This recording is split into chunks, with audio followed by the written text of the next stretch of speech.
Alors ce matin, j'aimerais prendre avec vous l'Épître aux Philippiens. On avait vu la dernière fois que Paul ne savait pas quoi préférer. Rejoindre le Seigneur, ce qui était le meilleur, il disait, ou bien rester parmi vous pour continuer à vous apporter ce que le Seigneur veut que je vous apporte. Mais il va poursuivre en disant que finalement, qu'importe qu'il parte ou qu'il reste, l'important, c'est surtout que les frères persévèrent, les frères de Philippe, persévèrent dans le Seigneur et persévèrent particulièrement dans l'unité. On va le voir ensemble. Et il semble que l'unité était mise à mal dans l'assemblée. Si on avance un peu plus loin, on va jusqu'au chapitre 4, on ne va pas le lire maintenant, mais on voit qu'il y avait deux personnes, donc c'était Évodie et Syntyche, qui n'étaient plus d'un même sentiment dans le Seigneur. Ils n'étaient plus unis. Ils n'étaient plus en accord. Il y avait un problème, une division. Et il est possible qu'il y eut d'autres mésententes et frictions parce que l'apôtre va consacrer une bonne partie de l'épître à l'unité. Il va nous parler de l'unité. Pourquoi il met l'accent sur l'unité ? Parce que c'est très facile de se déchirer les uns les autres. C'est vraiment très facile. Pour rien, on peut briser l'unité. Et on se retrouve amer vis-à-vis de l'un ou vis-à-vis de l'autre. En fait, dès qu'il y a une cellule, on va appeler ça une cellule, même la plus petite cellule, un couple, ça suffit. Il suffit d'un couple, deux personnes, il peut y avoir division.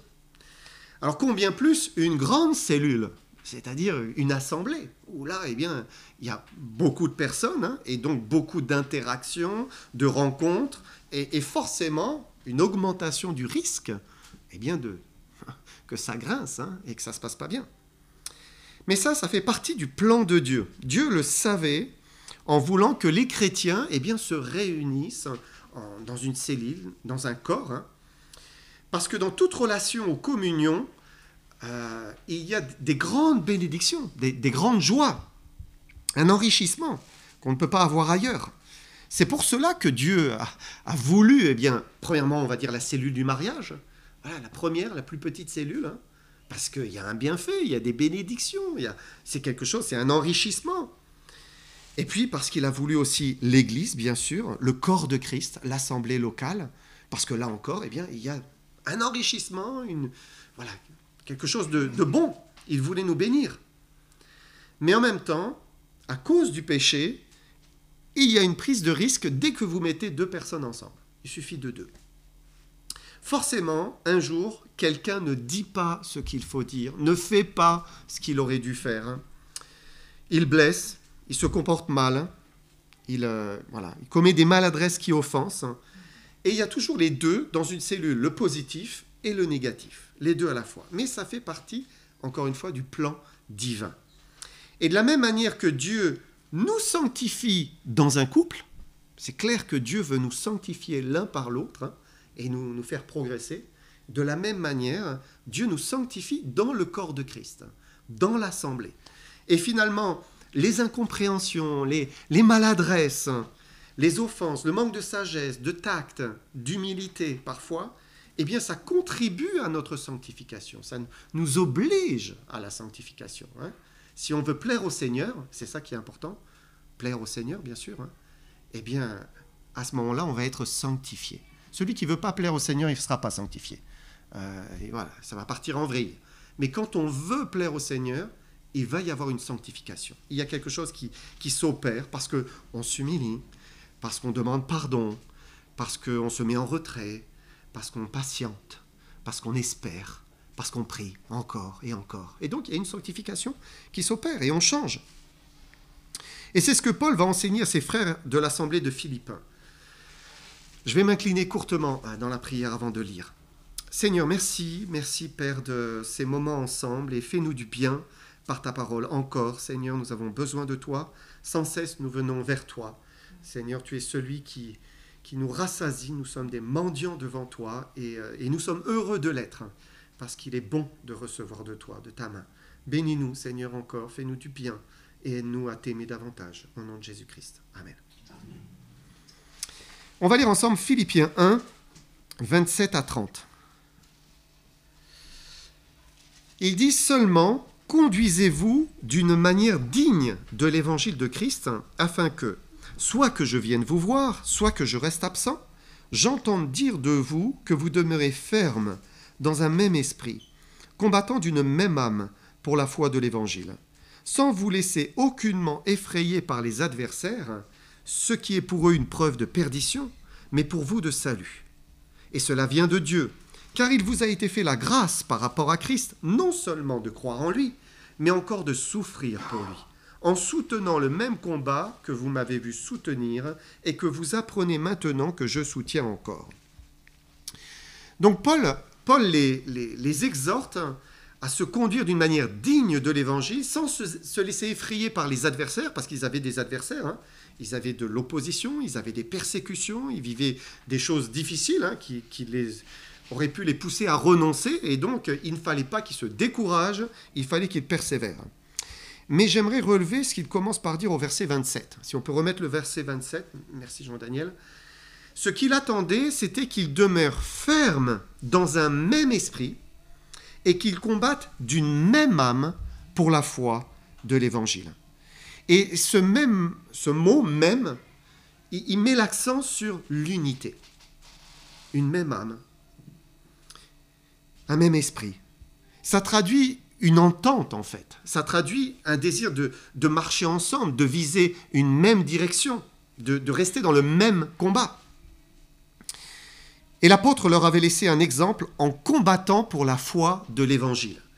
Le but, c'était de partager la bonne nouvelle de Jésus-Christ. Il est le Sauveur. Il est venu pour vous sauver. Vraiment, il faut croire en Jésus-Christ, Fils de Dieu, Sauveur. Pourquoi ? Parce qu'il n'y a pas de plus belle nouvelle, plus grande nouvelle, pas de plus beau message.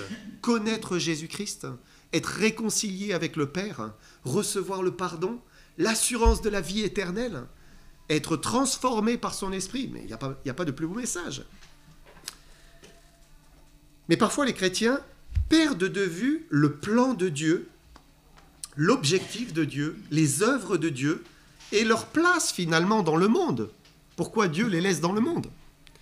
Et soudain, ils commencent à se regarder les uns les autres, à se provoquer, à se jalouser, à se blesser, à manquer d'égard les uns envers les autres, ou bien ils ne pensent plus qu'à eux-mêmes, voilà, centrés sur eux-mêmes, leurs besoins, et ils oublient ce qui les entoure. Un jour, j'étais tombé sur une vidéo, c'était quelqu'un, il y a des gens, ils font des expériences un peu bizarres, hein. Il avait eu envie de verser un godet de sable, vous savez, là où on met l'huile dans le moteur. Imaginez ce que ça fait, ça. Hein. Du sable hein, dans les pistons et les bielles et tout ça, là. Une catastrophe. Et parfois, il y a du sable qui est versé dans les engrenages, hein. Et là, ça grince et ça menace de casser, en fait. Ça menace de casser. Et c'est pour ça que Paul va souligner vraiment l'importance de viser cette unité. On peut lire la suite. Philippiens 2, versets 1 et 2. Il dit « Si donc il y a quelque consolation en Christ, s'il y a quelque soulagement dans l'amour, s'il y a quelque communion d'esprit, s'il y a quelque compassion et quelque miséricorde, rendez ma joie parfaite, ayant un même sentiment, un même amour, une même âme, une même pensée. » Et quand on voit cette exhortation, on comprend, c'est certain, il y avait un problème d'unité dans l'assemblée de Philippe, mais Paul leur dit, il est possible de conserver l'unité, c'est possible, parce que Dieu vous donne tout ce qui est nécessaire pour la conserver. Et donc, il va dire, si donc il y a quelque consolation en Christ, est-ce qu'il y a quelque consolation en Christ ? Est-ce que ça existe ? Est-ce que Dieu nous console quand nous vivons une injustice ? Quand quelqu'un manque d'égard vis-à-vis de nous ? Quand il nous blesse ? Est-ce qu'il y a une consolation ? Ça existe en Christ ? La réponse est bien sûr oui. Hein ? Le mot qu'il emploie, c'est le même que pour le consolateur. Le consolateur, c'est le Saint-Esprit. Il est celui qui vient nous consoler. Et assurément, quand quelqu'un nous blesse, si on va au Seigneur, on peut être consolé. On peut recevoir cette consolation. Ensuite, est-ce qu'il y a quelque soulagement dans l'amour, dit-il ? Eh oui, il y a un vrai soulagement dans l'amour. Qu'est-ce qui permet de passer la faute d'autrui, passer au-dessus ? C'est l'amour. quand on aime. Salomon va dire dans les Proverbes, celui qui couvre une faute cherche l'amour. Voilà, il va vers l'amour. Et l'amour, ça apporte un soulagement immédiat. Quand vous aimez, bien vous arrivez à supporter un coup qu'on vous a fait. Parce que vous l'aimez. Donc vous passez, bon, c'est pas grave. La personne ne va pas bien aujourd'hui, ça ira mieux la prochaine fois. Je vais trouver le moyen d'encaisser le coup. Aimer, pardon, ça nous libère de vouloir nous imposer à tout prix, d'avoir raison à tout prix, ou de faire justice. Aimer, mais ça nous libère. L'amour est capable de passer au-dessus. L'amour est patient, dit Paul. Il est plein de bonté, plein de bonté. Ensuite, il dit, est-ce qu'il existe une communion d'esprit ? Et le chrétien qui est né de nouveau, qui a vécu la conversion à Jésus-Christ, il a une communion d'esprit avec les autres enfants de Dieu. En Christ, ce n'est pas le même sang que nous possédons les uns avec les autres, c'est le même esprit. Nous avons exactement le même esprit que nous avons reçu le jour de notre conversion. Et quand nous marchons avec Christ, mais il y a une communion naturelle qui s'opère et qui est spirituelle entre nous. Mais le problème, c'est qu'il y a aussi la chair. Il y a aussi la mauvaise nature qui est encore présente en nous. Hein. Quand on marche avec le Seigneur, on est dans la parfaite communion spirituelle. Mais dès qu'on ne marche plus, c'est là où commence à y avoir une désunion. Hein. À ce moment-là, il y a une séparation. Mais elle existe, cette communion. Et si elle existe, Paul dit, mais il faut la préserver. C'est ça qu'il faut rechercher. Ensuite, il dit, est-ce qu'il existe quelque compassion et quelque miséricorde dans le Seigneur ? Est-ce que ça existe ? Oui, c'est évident. Combien de fois nous avons besoin de la miséricorde du Seigneur vis-à-vis de nous ? Parce que nous n'avons pas bien agi. Et on dit au Seigneur, pardon, pardon. Alors bien, le Seigneur dit, si vous avez besoin de ma miséricorde, si vous trouvez ma miséricorde en moi, alors donnez ma miséricorde aux autres. C'est important. Heureux les miséricordieux, car ils obtiendront miséricorde. Ou bien encore, Jésus dit, soyez donc miséricordieux, comme votre Père céleste est miséricordieux. Voilà, de la même manière. Alors, puisqu'il y a tout cela dans le Seigneur, Paul dit, on peut relire le verset 2, « Rendez ma joie parfaite, ayant un même sentiment, un même amour, une même âme, une même pensée. » Donc, il appelle à l'unité dans le corps de Christ, à vraiment rester ensemble et à conserver cette unité. Comment la conserver d'une manière concrète ? Il va donner des éléments concrets, d'abord, en regardant les autres comme étant au-dessus de soi-même. Regardez le verset 3. Il dit « Ne faites rien par esprit de parti ou par vaine gloire, mais que l'humilité vous fasse regarder les autres comme étant au-dessus de vous-même. » Qu'est-ce que c'est un esprit de parti ? Un esprit de parti, c'est un attachement partial, voire sectaire, à un groupe, une pensée, une personne. Donc on s'attache aux dépens de tout le reste, et ça pousse à l'intolérance et à l'orgueil. Par exemple, dans une autre église locale, vous vous souvenez, dans Corinthiens, au début de Corinthiens, nous lisons que l'un disait « Ah, moi je suis de Paul. Moi j'ai confiance en Paul, c'est lui qui a le bon enseignement. » Un autre disait « Ah, moi Apollos. Vraiment, Apollos, il est plein de compassion, c'est lui que je suis. » Un autre disait « Moi c'est Céphas. L'apôtre Pierre quand même. Et puis un autre disait « Moi c'est Christ. » Non. Et en fait, voilà, ils se recommandaient l'un à l'autre, ou de l'autre, pardon. Et voilà, ça amène un esprit de parti, et il divisait le corps de Christ. Et c'est ce qui les poussait à commencer à se critiquer les uns les autres. Forcément, si on pense que cette personne, c'est la meilleure personne à suivre, les autres se trompent, ils sont dans l'erreur. En prenant un parti, plutôt que de regarder le corps de Christ dans son ensemble, on finit par faire des préférences à élever certains et à abaisser d'autres. Et puis ensuite, il parle de la vaine gloire. La vaine gloire, c'est le désir de paraître, de s'élever souvent on dépend des autres. Hein. Voilà, c'est comme si pour s'élever, on vient prendre appui sur les autres et on abaisse les autres. En fait, c'est tout le contraire de ce que le Seigneur veut que nous recherchions. Il dit que l'humilité doit nous faire regarder les autres comme étant au-dessus de nous-mêmes. En fait, nous avons toujours à apprendre des autres. Il faut retenir cela. Toujours, j'ai quelque chose à apprendre des autres. Je n'ai pas à m'élever au-dessus d'un autre. Il y a une chaîne de magasins aux États-Unis qui s'appelle JCPenney. Peut-être vous avez entendu parler, peut-être pas. Ça existe toujours. Hein.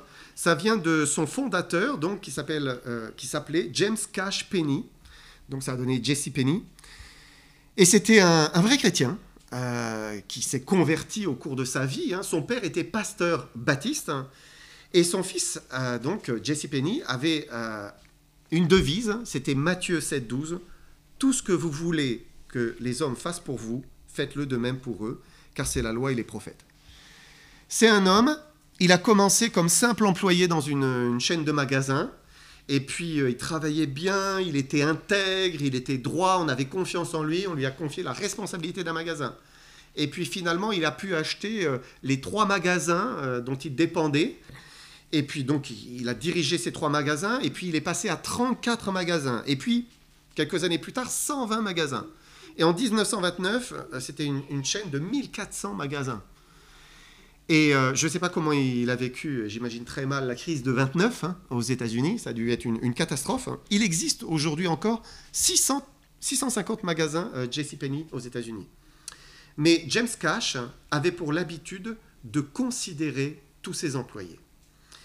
Il s'intéressait à chacun, à la caissière, il allait voir celui qui était en train de ranger dans les rayons. Il avait l'habitude de venir visiter ces magasins et s'enquérir de leurs doléances. Qu'est-ce qui ne va pas? Qu'est-ce que vous voudriez qu'on améliore? Un jour, il y a un journaliste qui le voit ramasser un papier dans une allée et il dit « Mais pourquoi vous faites ça? Vous êtes le patron d'une chaîne immense ?» Et il dit « Mais si moi, je ne ramasse pas un bout de papier dans le magasin, comment mes employés vont le faire hein, si je ne suis pas là pour montrer l'exemple ?» Et en fait, il illustrait ce verset que l'humilité vous fasse regarder les autres comme étant au-dessus de vous-même. C'est vraiment la bonne illustration. Est-ce qu'on arrive à regarder chacun de la même manière dans l'Église? Que voilà, il n'y a personne qu'on abaisse, on dit « Oh ben non, lui... Non. Chacun est élevé de la même manière. Ça, c'est ce qui permet l'humilité. Et l'unité, pardon. Ensuite, Paul ajoute qu'on peut conserver l'unité en nous souciant des intérêts des autres. Verset 4. Il dit que chacun de vous, au lieu de considérer ses propres intérêts, considère aussi ceux des autres. Donc ça, c'est une invitation à s'arracher de l'égoïsme hein, de notre cœur, qui est souvent dans nos cœurs. Dieu ne veut pas que je me focalise sur mon intérêt, ma situation, mes besoins, mes désirs. Vous savez, quand le monde tourne autour de nous, hein, la Bible ne dit pas « faites de tous les autres vos serviteurs ». Elle ne dit pas ça. Non, non. Jésus a enseigné le contraire. Marc 10, verset 45. Il dit « Car le Fils de l'homme est venu non pour être servi, mais pour servir et donner sa vie comme la rançon de beaucoup. » Et considérer les intérêts des autres, c'est nécessairement faire l'impasse sur ses intérêts à soi. Voilà, si je considère les intérêts, je fais une impasse sur les miens, puisque je privilégie l'autre. Ça ne m'arrange pas, mais je prends en compte l'autre. L'autre compte pour moi, ma priorité, c'est de le servir, pas de me faire servir. Vous avez peut-être vu ce film en 2016, « Tu ne tueras point ». Hein, beaucoup l'ont vu. Donc ça raconte l'histoire de Desmond Doss. Donc infirmier militaire durant la Seconde Guerre mondiale. Il était adventiste et il ne voulait pas porter les armes. Mais il voulait servir son pays. Donc il avait envie de servir, mais en même temps, il ne voulait pas tuer. Il voulait plutôt aider à la vie plutôt que de prendre des vies. Et il s'est retrouvé donc sur une bataille à Okinawa. Ils étaient submergés par des tirs ennemis. Tous se sont repliés après avoir subi de lourdes pertes, et lui, il est resté sur le champ de bataille, à vouloir essayer d'aller sauver le plus de personnes possible, le plus de blessés, et au milieu de la guerre, des cadavres, il prenait un blessé, il le tirait jusqu'à la falaise, il le descendait, et puis il faisait une prière, « Seigneur, aide-moi à en avoir un de plus, à en sauver un de plus », et il repartait. Ça, c'est vraiment quelqu'un qui n'a pas considéré ses propres intérêts. C'était suicidaire, c'était une folie. Mais l'intérêt et la vie des autres comptaient plus que lui-même. L'humilité nous pousse à considérer les autres, leurs besoins, leurs intérêts. Philippiens 2, versets 5 à 8. « Ayez en vous les sentiments qui étaient en Jésus-Christ, existant en forme de Dieu, n'a point regardé son égalité avec Dieu comme une proie arrachée, mais il s'est dépouillé lui-même en prenant une forme de serviteur, en devenant semblable aux hommes. Et il a paru comme un vrai homme. Il s'est humilié lui-même, se rendant obéissant jusqu'à la mort même, jusqu'à la mort de la croix. » C'est un magnifique passage de l'Épître qui nous montre l'exemple de Jésus lui-même. Paul dit, mais regardez Jésus, jetez un œil au Fils de Dieu. Il nous dit, il était existant en forme de Dieu, égal à Dieu son Père, dans le ciel, mais il s'est dépouillé, il est descendu, et il a pris une forme d'homme, une forme de serviteur. Et ce n'est pas qu'il s'est dépouillé de sa divinité, il était toujours Dieu sur terre, au même titre que son Père. Il n'a pas changé ce qu'il était dans sa nature profonde, non.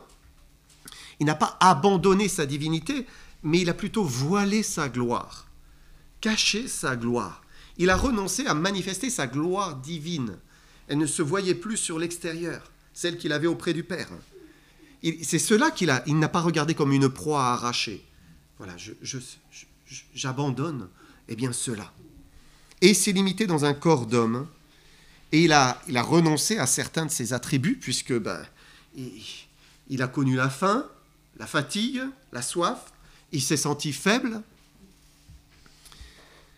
En 1651, le roi Charles II d'Angleterre a dû fuir l'armée d'Oliver Cromwell. Je ne connais pas bien l'histoire, mais Cromwell était en train de renverser la monarchie.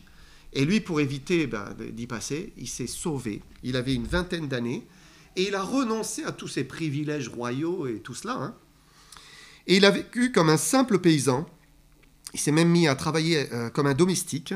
Il s'est couvert de boue, on raconte à un moment, pour se cacher, pour pas qu'on le reconnaisse. Alors Jésus n'a rien à voir avec ce roi qui était en exil, bien sûr. Mais on retrouve l'idée de mettre de côté ses privilèges, sa royauté. Jésus a renoncé à son égalité avec Dieu, parfaite, dans le ciel, et il a pris une forme de serviteur. Une forme de serviteur. C'est intéressant l'expression qu'il utilise, une forme de serviteur. Donc la forme, en grec, c'est morphé. Et dans notre texte, le terme, c'est le terme qui a donné morphologie, morphé, la morphologie. Mais le terme morphé va plus loin que la simple forme extérieure. Ça va plus loin. Dans sa définition, c'est l'essence ou la nature fondamentale qui se manifeste extérieurement. Donc, c'est la nature et la forme. Donc la nature fondamentale qui se manifeste extérieurement. Jésus était dans le ciel, il manifestait extérieurement sa divinité. Et en venant sur terre, il n'a pas renoncé à sa divinité, mais il a renoncé à la manifester. Il ne la manifestait plus comme il était dans le ciel. Bien sûr, il ne brillait plus comme il était dans le ciel non plus. Mais il était toujours 100% Dieu. Et il a pris une forme humaine, il a pris une morphée de serviteur. Et c'est pas que Jésus s'est déguisé en serviteur, un peu comme le roi, là, Charles II d'Angleterre l'a fait. Il s'est déguisé en serviteur. Ce terme morphée, nous montre que réellement, il a pris cette nature de serviteur. Il est devenu un serviteur. Et ça se manifestait sur sa vie extérieure. Mais en lui, il s'est fait serviteur. Il servait les autres dans sa vie de tous les jours. Il servait son prochain en faisant le bien partout où il allait, dit un verset. Paul dit, il nous dit à nous, ayez en vous les sentiments qui étaient en Jésus-Christ. Donc, c'est les sentiments de quelqu'un qui est tout en haut élevé de son trône, qui descend et qui prend un cœur de serviteur, qui devient un serviteur. Verset 8. Il s'est humilié lui-même, se rendant obéissant jusqu'à la mort, même jusqu'à la mort de la croix. Ce n'était pas facile de descendre aussi bas. Il était devenu un simple homme, il était devenu un serviteur, et maintenant il fallait qu'il aille jusqu'au bout l'obéissance pour mourir sur une croix et pour porter les péchés des hommes. C'est terrible ça, aller sur la croix et porter les péchés des hommes, pour lui qui était saint, qui était pur. La croix, c'était la mort que Dieu avait choisie pour qu'il puisse purger nos péchés, expier nos péchés. Et c'est difficile de comprendre ce qui s'est passé sur cette croix. On sait que Jésus, la Bible le dit, a porté en son corps, en lui, nos péchés, sur le bois.